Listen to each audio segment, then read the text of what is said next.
I am a modern version of those that have existed in every culture. I am a guide. I take a small group of strangers on a journey of spiritual and personal growth with indigenous cultures in exotic places, only to introduce them to themselves. It can be terrifying to look at our fears, and sometimes even more so to look at our strengths. I take you out into the wild, into the unknown, for an inner journey.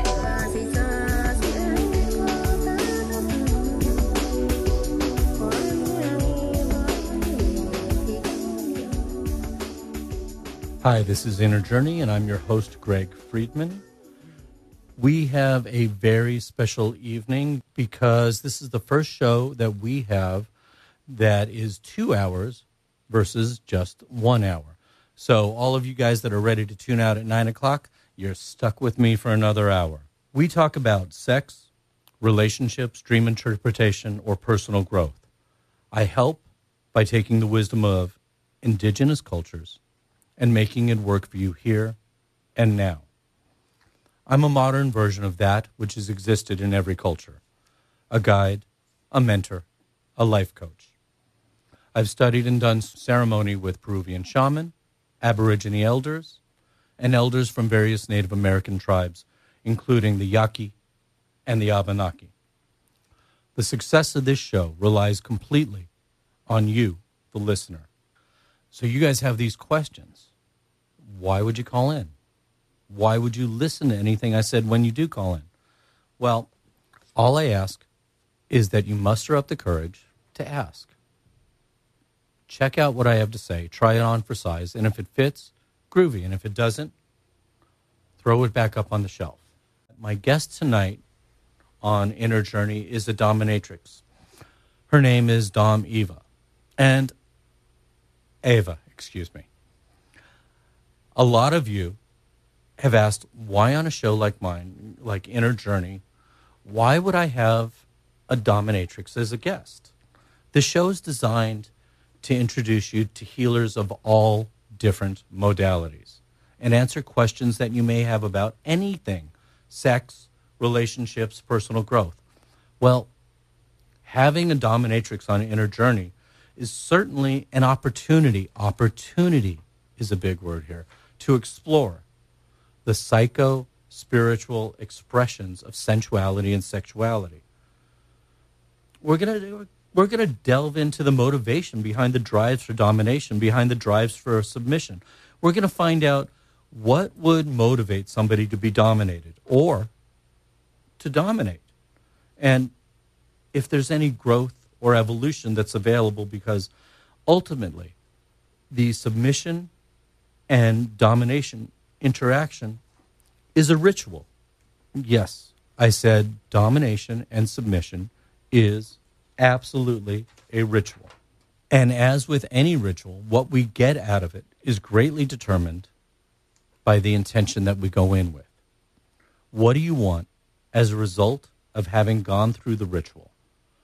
And later this evening, we're going to explore some of the motivations and some of the rewards, some of the things that you may want for yourself, some of the growth that may occur for both the person in the position of being dominating and dominated. My intention is to go beyond the puritanical and somewhat adolescent attitudes of Western culture and to explore what's offered up for our own edification, for our own illumination. If you would like to call in, the number here is 949-715-5936. That's 949-715-5936. We are intrigued and curious and fortunate because our guest this evening on Inner Journey is a dominatrix. She has an advanced degree and clinical training and counseling in psychology. She is particularly interested in human development, and oddly enough, so are we here on Inner Journey, and is especially drawn to female domination and male submission. And what happens, what resolves as a result of that dynamic. She lends guidance and support to individuals and couples experiencing a vast array of concerns. We will explore how this distinguishes her from most within, in quotation marks, her field. Her knowledge, her expertise as a lifestyle and professional dominant are unparalleled. Please welcome to Inner Journey, Domme Eva. Welcome to the show. Thank you for having me. It is absolutely a pleasure. I have to ask this because I'm assuming you weren't this 6-year-old playing with Barbie and then had Barbie whip Ken. So how in the heck did you get from Barbies to whipping Ken on your own? Well, truth be told, the story itself, in terms of how I became a dominatrix, it's not very glamorous at all. Mm-hmm. Not really. Oh, all right. Yes. So I was right here in the sunny state of California. Mm-hmm. I had finished a graduate program in psychology. But you're not from California No, originally. I am Brazilian. Mm-hmm. I was born in Brazil. So, finished my graduate degree in psychology. Mm-hmm. Started applying for jobs in my field and was rather disappointed. How so? After 80 80? job 80? applications, yes. Okay. I had not yet found anything suitable and realized my dream of being this Freudian psychotherapist with a fainting couch and a very glamorous office. They're coming to take you away. You can hear it. Oh, they can come anytime. I'm ready.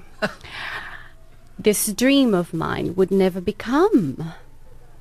So necessity being the mother of all things, if your listeners would agree with that, perhaps, I received an invitation from someone in Arizona, the owner of a femdom website. So just out of the blue, you received an invitation? Yes.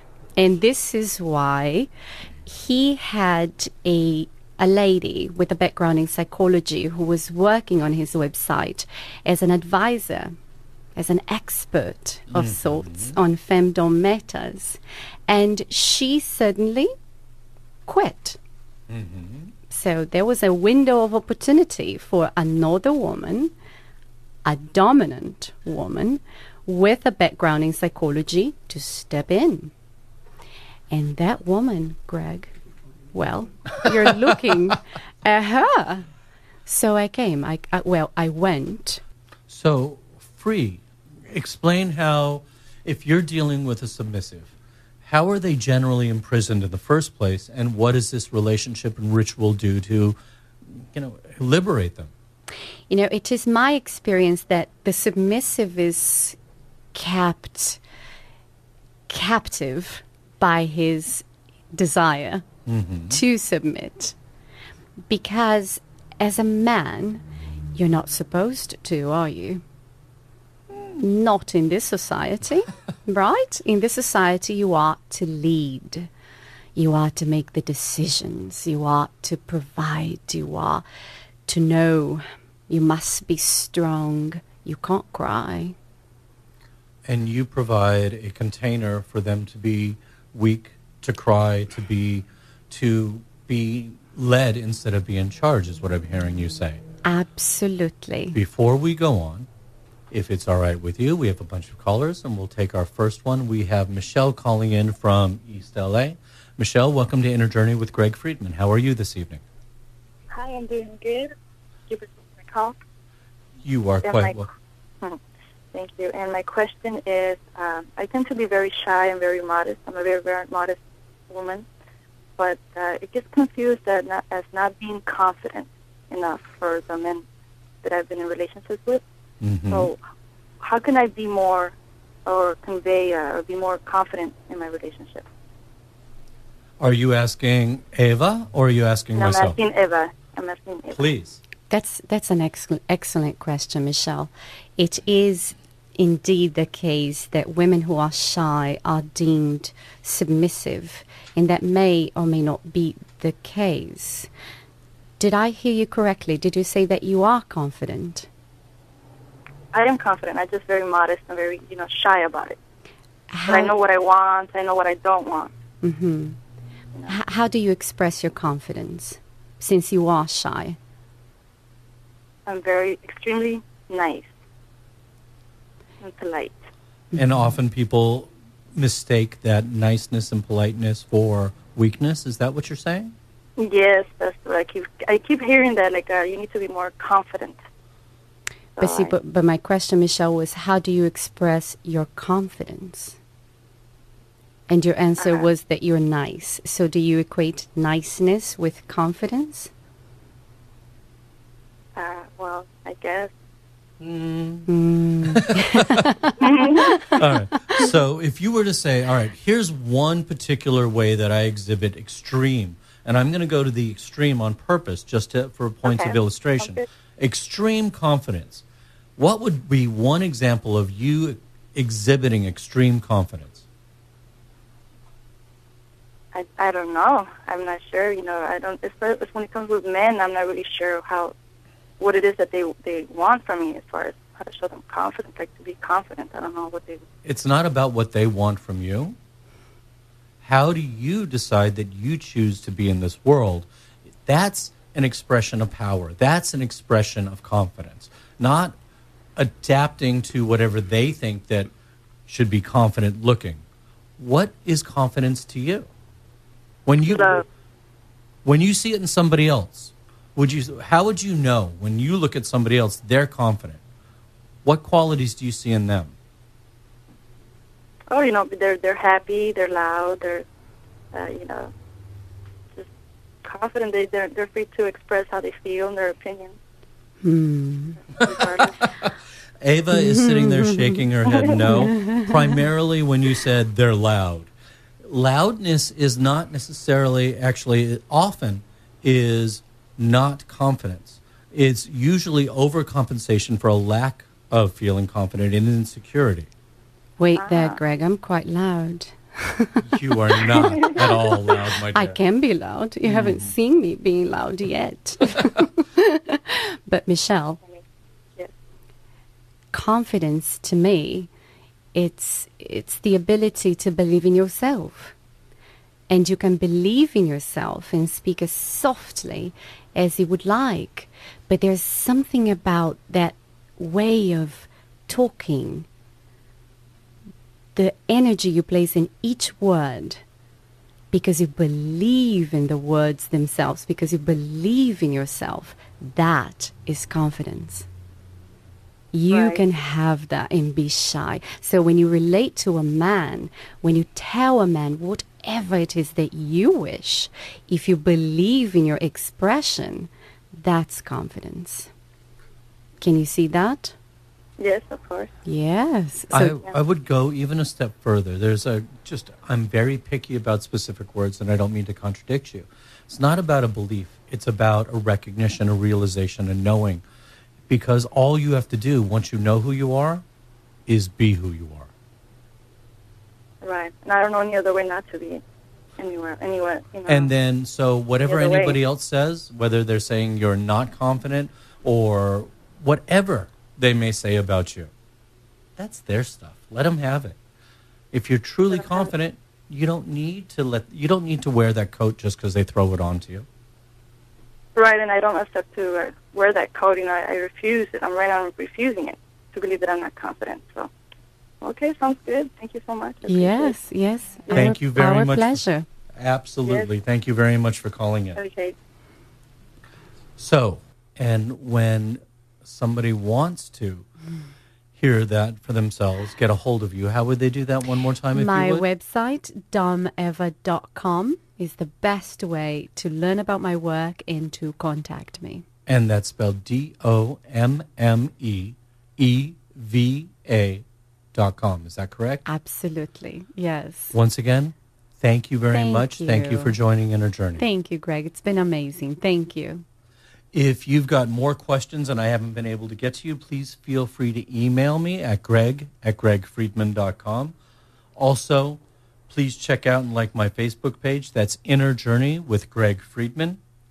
I am incredibly fortunate to have Danny Donaire as my production coordinator. He is an author in his own right. He has written a book that is absolutely fabulous. It's called 7 Years and 7 Days, A Life of Now. If you haven't checked it out, please do so. You can also find Danny on Facebook. That's Danny Donaire. Donaire is spelled Donayyre. As always, I cannot begin to thank you, the listening audience, enough. As I've said multiple times before, this show doesn't exist without your participation. For that and so much more, I am hugely grateful. You've been listening to Inner Journey with Greg Friedman. Have a lovely evening.